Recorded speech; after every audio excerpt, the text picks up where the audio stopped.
What I'm going to make is our New Mexico style hash browns. A couple of pieces of garlic, onion, salt and pepper, half of an onion. You're probably asking yourself, what makes this New Mexico's own hatch chilies? These are medium heat. I don't want to burn people up for breakfast. This is medium heat on a hatch chili. It's medium Texas heat. This is going to be New Hampshire hot. A couple of tablespoons of chilies. This is a manual food processor. It's awesome for making quick salsas or things like this.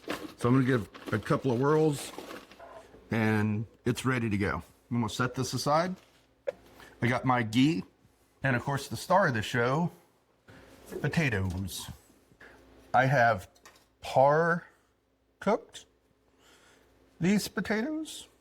Basically, I microwaved them to where they're almost completely done like a baked potato, but maybe 2/3 of the time, because I still want these potatoes to hold together during the cooking process.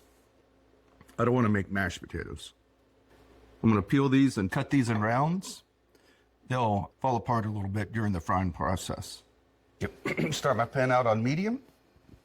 Get the sides here with a little ghee. One thing about ghee, it's got a super high smoke point, like 400, 450 degrees.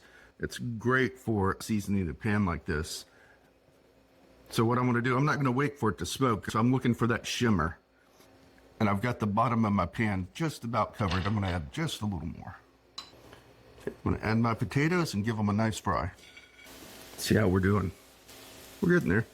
My potatoes are looking great. I've turned the heat down. You can see this is starting to smoke quite a bit. This is for the onions and chilies. Salt and pepper to taste.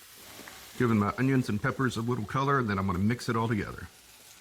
Okay, those are done. I'm going to take them off the heat. So I know my pan's ready when the butter starts to bubble off a little bit. I'll add my 2 eggs, a little bit of salt, a little bit of pepper. Fried eggs with New Mexico style hash browns. What makes them New Mexico style? Hatch chilies, onions, and garlic. If you like my recipes, please subscribe to my channel and leave a comment. It really helps motivate me to make more and more videos. Cheers.